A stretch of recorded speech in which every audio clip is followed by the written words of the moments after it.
Look at a steady beam of light, and it appears to be a perfectly continuous, solid stream. But zoom in close enough, and that illusion shatters. What you are actually seeing is a torrential downpour of individual, microscopic entities rushing through space. We call these discrete packets of energy photons. Whenever radiation interacts with physical matter, it operates strictly as these distinct particles. Max Planck challenged the classical view of radiation as a smooth, continuous wave. He introduced a mathematical framework proving that energy is actually divided into specific, quantized units. Take a common light source, like a desk lamp or a high-powered laser. To figure out how these devices actually function on a microscopic level, we have to ask exactly how many of these individual particles they are producing every single second. The macroscopic power of any light source in the universe is entirely dictated by the microscopic count of its individual photons. In physics, we measure a source's total output as its power, represented by a capital P. If we know that total power, we can calculate the exact emission rate of photons per second, which we call N. The foundational formula is N equals P divided by E, total power divided by the energy of a single photon. Following the expansion, we can calculate the emission rate using the radiation's frequency, hν, or its wavelength, expressed as hc over lambda. Because a beam's total output is simply a multiple of a single photon's energy, dissecting the anatomy of one solitary particle reveals the nature of the entire beam.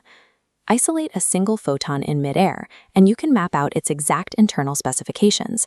This reference details the core math. A photon's energy is E equals hν, where h, Planck's constant, bridges wave frequency and discrete energy. Factoring in the speed of light, c, we get E equals hc over lambda, linking energy directly to wavelength for practical calculations. But mapping this energy leads straight into a physical paradox. Stop a photon completely, and its rest mass is exactly zero. It technically weighs nothing. If a photon weighs nothing, it shouldn't exert physical force. Albert Einstein bridged this gap, showing that energy itself can behave like mass. These equations apply Einstein's equivalence, E equals mc squared. Dividing the photon's energy by the speed of light squared proves it possesses kinetic or effective mass. Looking below, this moving effective mass also grants the photon linear momentum, calculated as P equals h over lambda. These equations confirm that light is a physical projectile, carrying measurable, moving mass and momentum as it rockets across space. As it flies through the vacuum, it encounters chaotic electric and magnetic fields. Yet it flies perfectly straight through the turbulence, never pulled off course. As explicitly noted here, photons are electrically neutral. They are immune to deflection by any electric or magnetic field. This neutrality is what allows light to ferry energy and data perfectly intact across the vacuum of the universe. Eventually, that silent, untouchable flight has to end.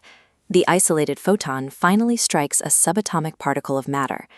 This document proves the first rule. During the impact, total energy and total momentum are mathematically conserved. However, the physical photon itself is not. It may be entirely absorbed by the atom, ceasing to exist, or a brand new photon created. Zoom out from that subatomic scale to our macroscopic world. When sunlight warms your skin or powers a solar array, you are experiencing the direct result of trillions of these exact, mathematically precise collisions happening all at once.